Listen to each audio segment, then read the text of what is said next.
apa? Di bukletnya sendiri itu sebenarnya tidak ada spesifik membicarakan berapa halaman gitu. Cuman di sini hanya format. Cuman ya kalau namanya proposal ya, kita proposal ini sebenarnya tidak hanya kita gunakan untuk LPDP kan, tapi kita bikin. Jadi di buklet ini sebenarnya sudah disampaikan outline-outline-nya. Jadi kita nggak perlu mikir nih outline-outline apa ya isinya proposal penelitian itu apa saja. Nah ini, jadi ada formatnya atau outline-nya.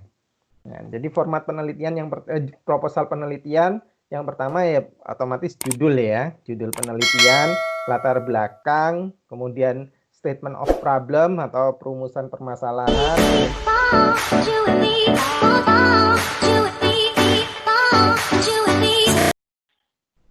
Assalamualaikum warahmatullahi wabarakatuh.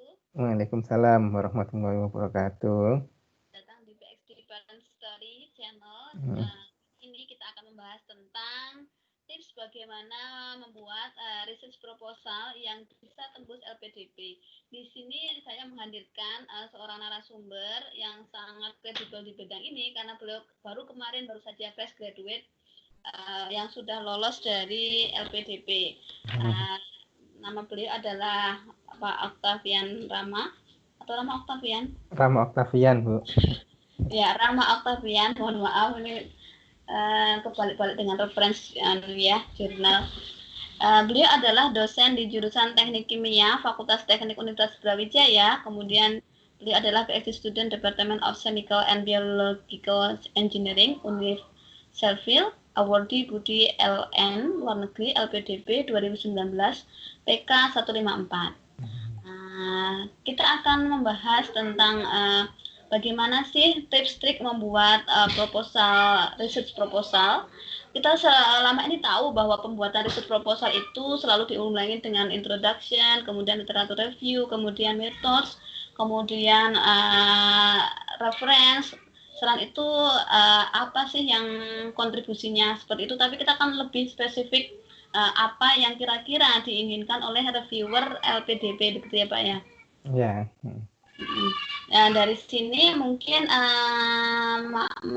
mungkin akan kita dengarkan tips triknya, kemudian berapa banyak halaman itu juga penting gitu, berapa jumlah kata, kemudian kepadatan dan sebagainya. Karena memang tiap penyaji beasiswa seperti saya Mora sama LPDP itu berbeda-beda begitu ya, beda lagi dengan Fulbright gitu. Silahkan Pak Rama. Ya, kita santai aja ya. Kita santai aja Bu ya. Terima kasih nih Bu Amel ya, kita nyebutnya Bu Amel atau Bu Asi ya. Kita akrabnya kita menyapanya sebagai Bu Amel. Jadi ini Bu, sebelum saya bicara tentang proposal ya, proposal riset di LPDP, mungkin saya perlu sedikit sedikit menginformasikan saja sebenarnya dokumen-dokumen apa saja sih yang diperlukan di LPDP. Untuk LPDP itu kalau rekan-rekan dosen ingin mencoba apply beasiswa LPDP melalui Budi LN gitu, yang mau keluar negeri. Jadi coba ini saya share screen terlebih dahulu. Baik, ini saya coba tampilkan PowerPoint saya. Terlihat ya Bu ya? Ya. Jadi ini beberapa dokumen yang harus diperlukan di beasiswa untuk beasiswa LPDP.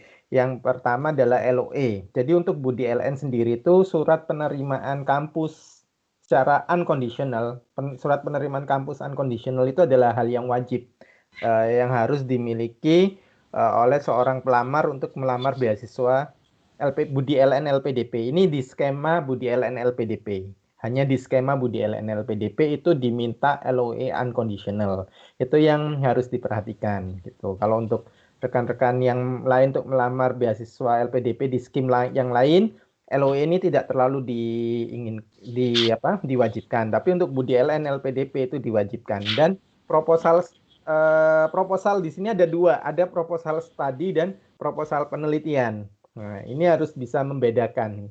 Jadi proposal studi itu kita nanti itu studi itu ngapain saja, kemudian setelah selesai S3 itu kontribusi apa yang kita berikan ke setelah pokoknya kita ngapain setelah S3 gitu.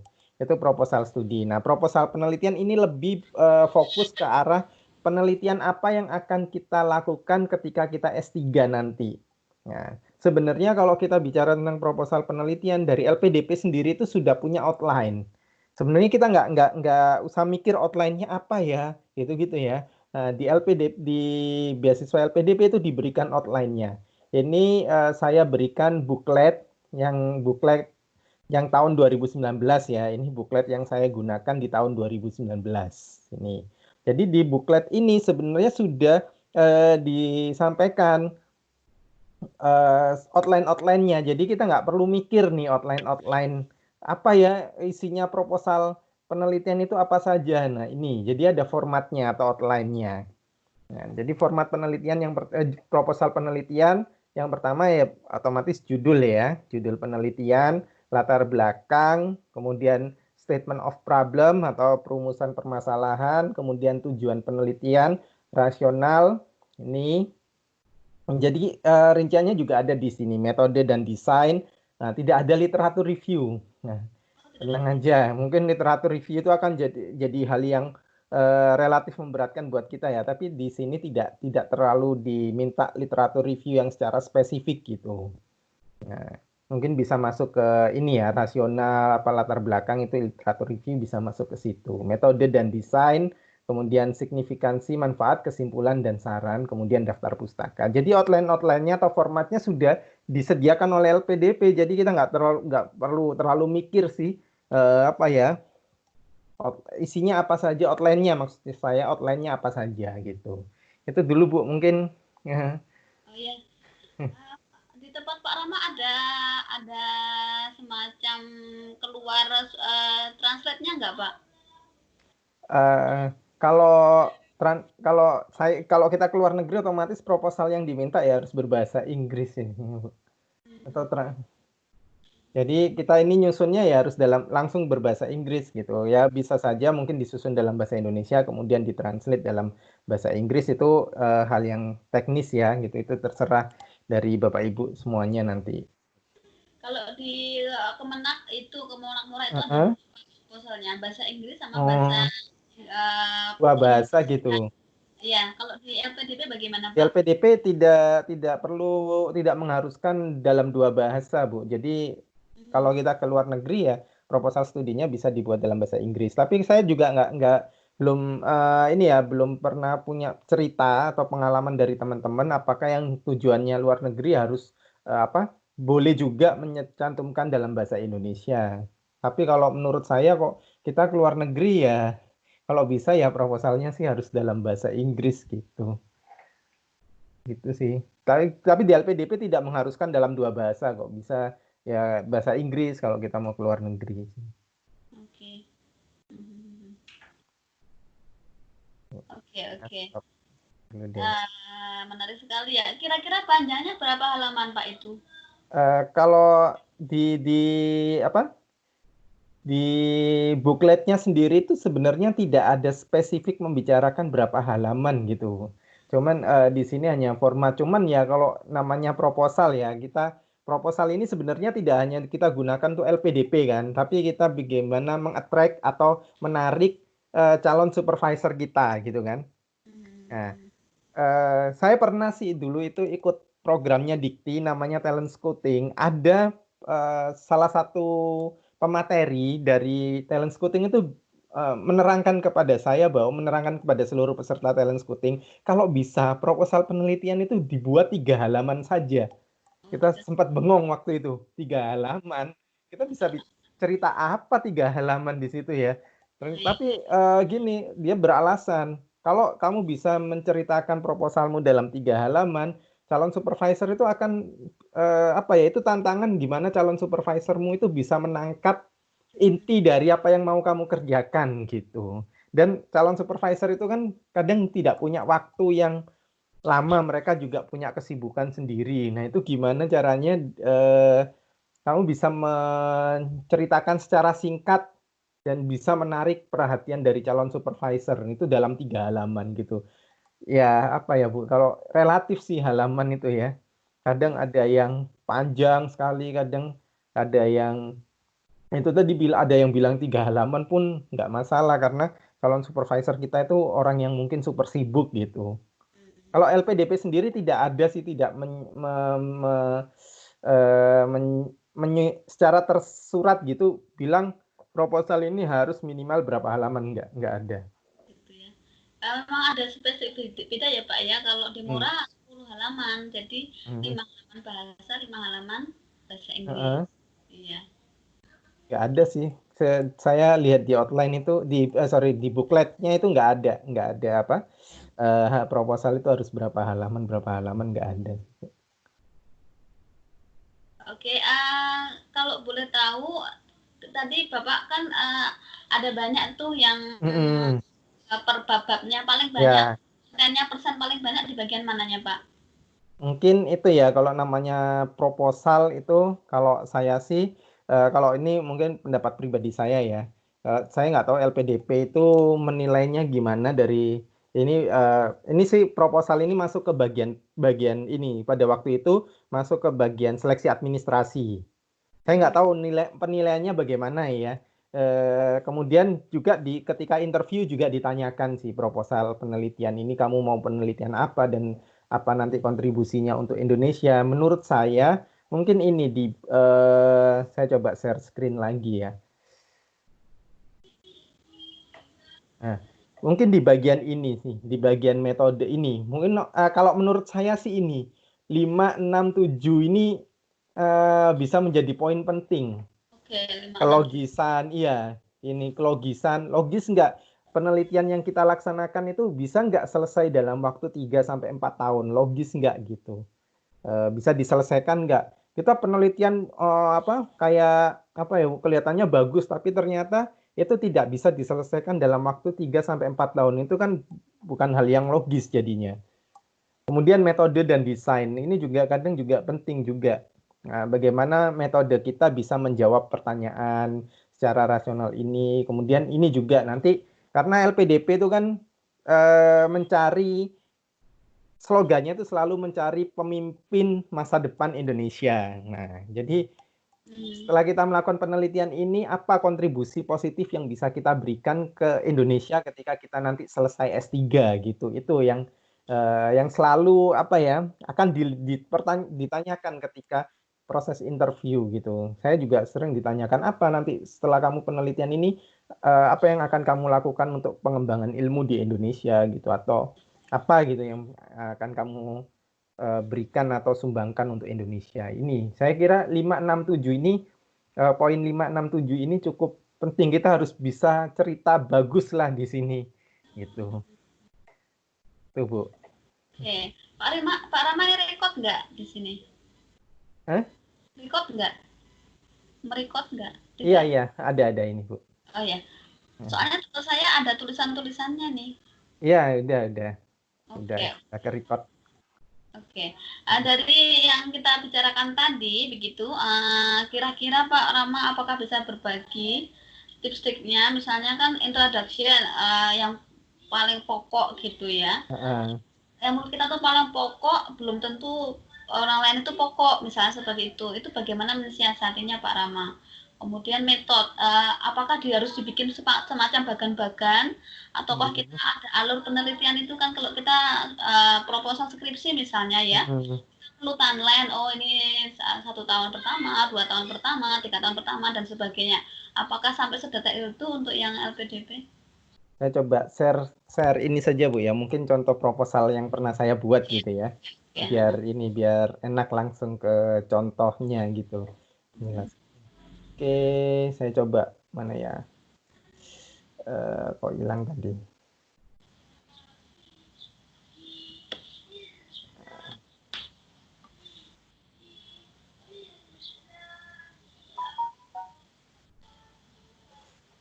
Nah, saya tuh dulu membuat research proposal itu ini juga sudah saya konsultasikan langsung kepada calon supervisor saya.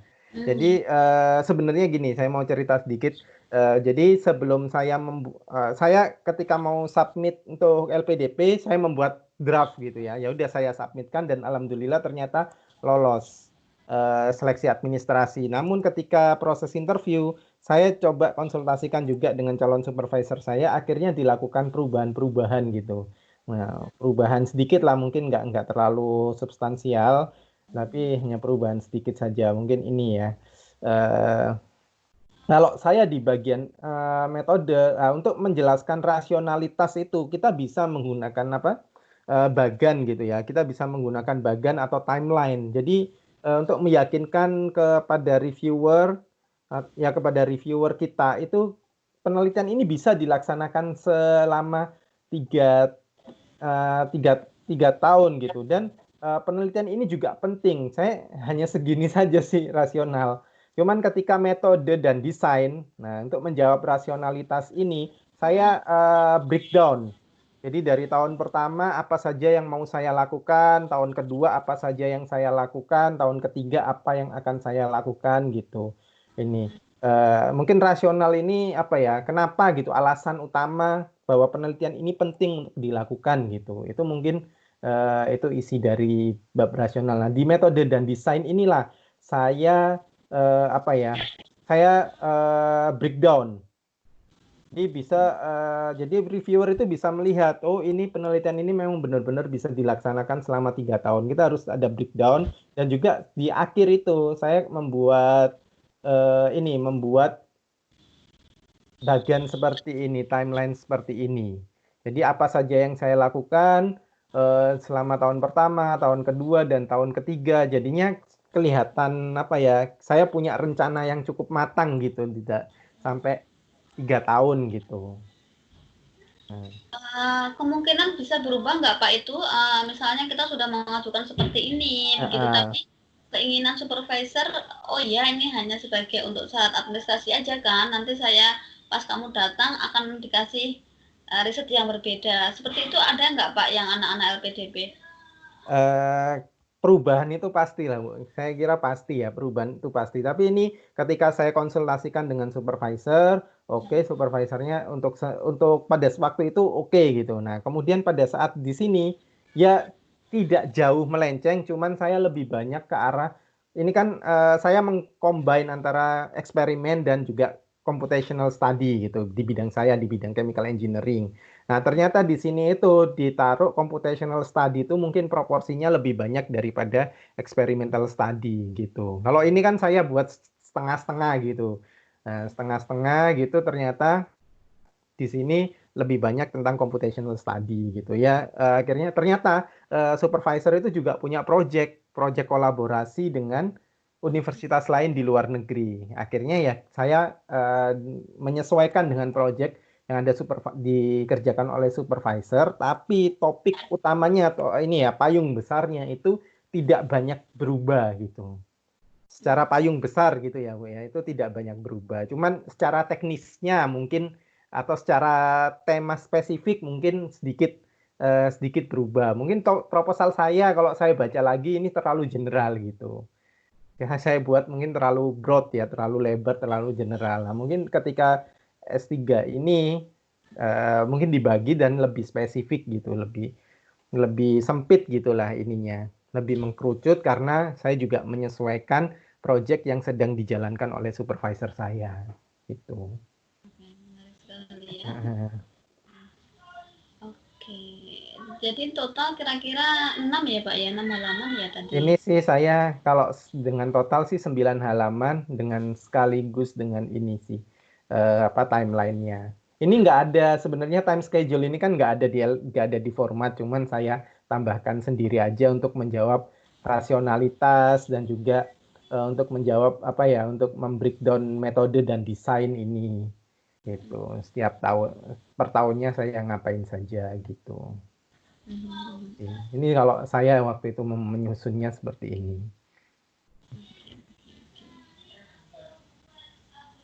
Oke, oke.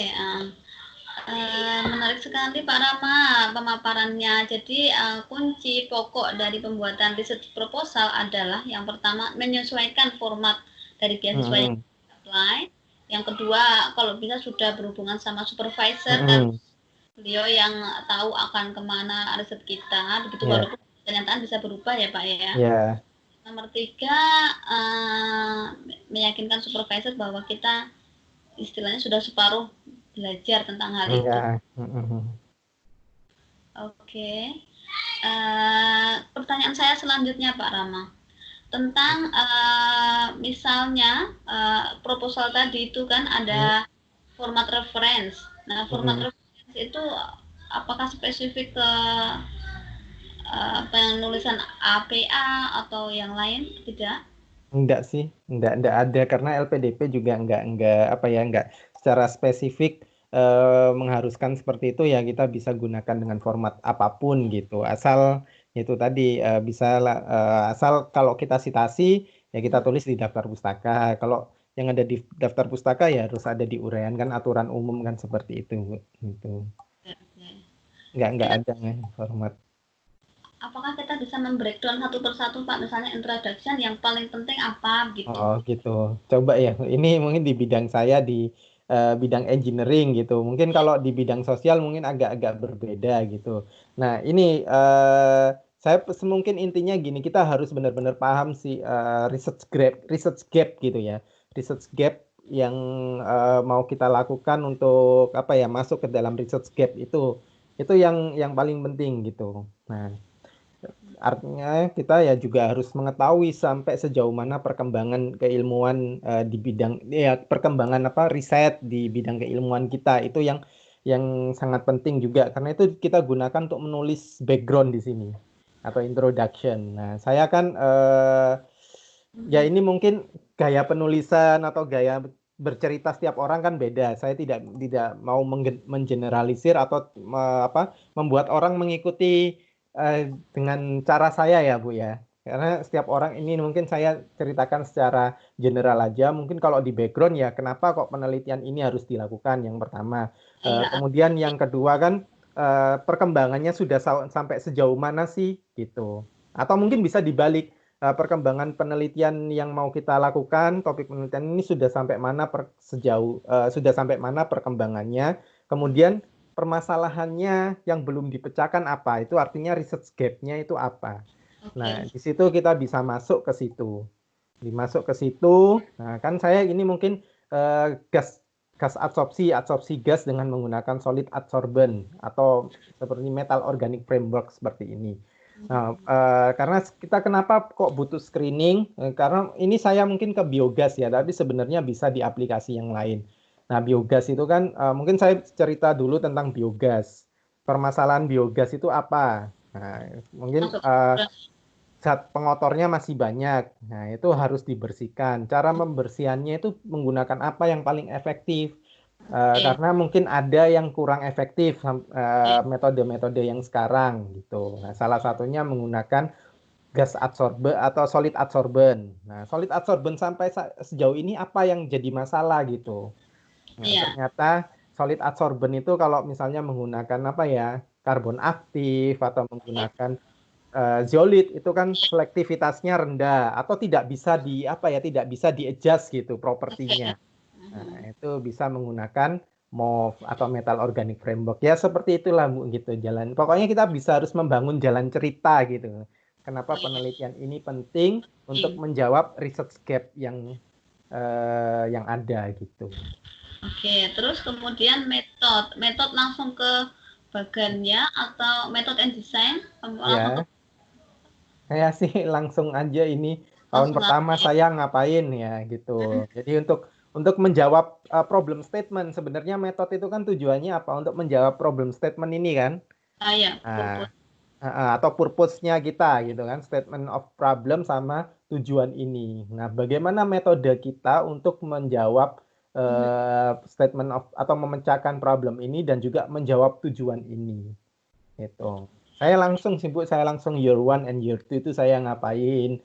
Mungkin yang pertama kan saya sintesis atau melakukan screening terlebih dulu secara computation, secara komputasi gitu.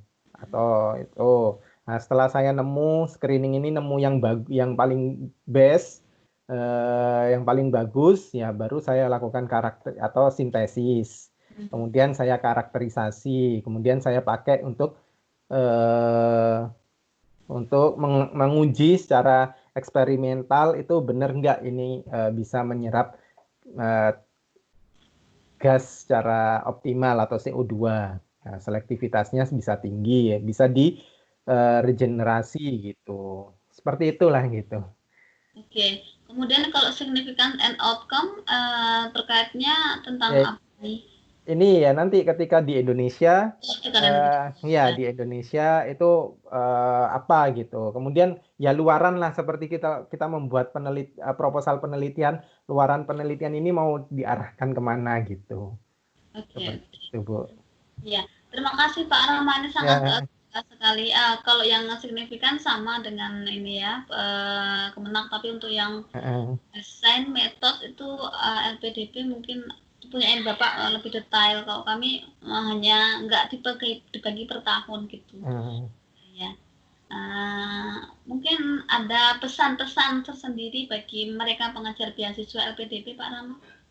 ya ini sih kalau secara umum kalau mau mengejar beasiswa LPDP, pelajari dulu skim-skim yang ada di LPDP dan juga persyaratan dokumen itu yang penting karena jujur ya, Ibu, saya juga pernah gagal di administrasi coba. Bukan LPDP sih, tapi BPPLN, Dikti. Nah, sekarang sudah nggak ada BPPLN, semuanya dialihkan ke Budi LN. Kita mungkin menganggap remeh ini ya dokumen, tapi itu bisa jadi bumerang untuk kita gitu. Jadi kalau saya persiapkan jangan seperti kita bikin Candi Prambanan ya. Kita bukan Bandung Bondowoso yang bisa bikin 99 candi dalam satu malam. Ya, Jadi betul. dipersiapkan dokumen itu kalau bisa sih minimal 6 bulan sebelum deadline LPDP. Kita nggak tahu deadline LPDP, mudah-mudahan sih kalau 2021 ini dibuka. Mungkin Maret lah, Maret itu gelombang pertama, September itu gelombang kedua. Biasanya sih itu jadwalnya sih. Jadi kalau Maret berarti kita masih punya waktu ya berapa ya? Ya mungkin bulan-bulan ini juga sudah harus disiapkan sih proposal penelitian itu yang penting. LOE itu kalau mau Budi LN. Nah LOE ini juga Oke ya. LOE ini juga apa ya? Kita harus apply ke kampus itu juga butuh proposal penelitian juga butuh sertifikat bahasa Inggris ini yang sangat mungkin relatif jadi challenging buat Bapak Ibu semuanya itu benar-benar harus disiapkan gitu. Nah, tips-tips yang lain itu saya kira sudah banyak berkeliaran lah di internet itu di YouTube bisa belajar dari situ atau join-join grup Iya. Telegram maupun WhatsApp untuk LPDP itu banyak dan bisa belajar dari situ. Saya juga dulu belajar dari situ. Ya, teman-teman semua, ini Pak Rama Oktavian ini juga YouTuber ya. Nanti linknya ada di bawah deskripsi ya. Iya, iya terima kasih loh Bu sudah Nanti dipromosikan. nanti link deskripsi bisa sertakan. Di sana ada macam-macam tips untuk dosen, untuk kenaikan jabatan fungsional, kemudian per engineeringan ya Pak ya. Ya, IELTS juga ada. Saya juga share tips IELTS writing, IELTS speaking itu ada di Ya. di situ. Kalau di Kemenak IELTS-nya nggak terlalu tinggi, karena nggak kecuali kalau tujuannya negara-negara seperti Australia, UK kayak gitu. Kalau Prancis ya harus bahasa Prancis. Ya. Ya. Terima kasih Pak Rama Iya, untuk Ibu. sukses selalu. Semoga Ya, lulus sebagai PhD ya. amin.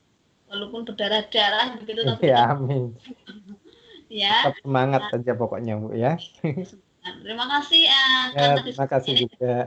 kita jadi lebih tahu bagaimana LPDP itu membuat skemanya, karena LPDP ini lumayan banyak ya, lumayan banyak per bulannya banyak, jadi bisa nabung lah kalau dia bisa Ya, hemat. Jadi challenging sekali untuk teman-teman. Kenapa harus kita belajar di luar negeri? Karena ya salah satunya kita nggak ada beberapa yang kita tidak dapatkan di dalam negeri, di antaranya adalah mentalitas, kemudian banyaklah macam-macam alat-alat juga di luar negeri lebih maju. Saya akhiri, saya selaku host dari PXC Parent Story mengucapkan mohon maaf Pak Rama kalau dalam Iya, nggak apa-apa, Bu. ini ada kekeliruan atau kesalahan. Saya ucapkan terima kasih. Juga terima kasih sudah diundang. Ya, saya akhiri. Wassalamualaikum warahmatullahi wabarakatuh. Waalaikumsalam warahmatullahi wabarakatuh. Jangan lupa like, subscribe, dan komen ya Ya, di link YouTube. Wassalamualaikum warahmatullahi wabarakatuh. See you in the next Waalaikumsalam. video.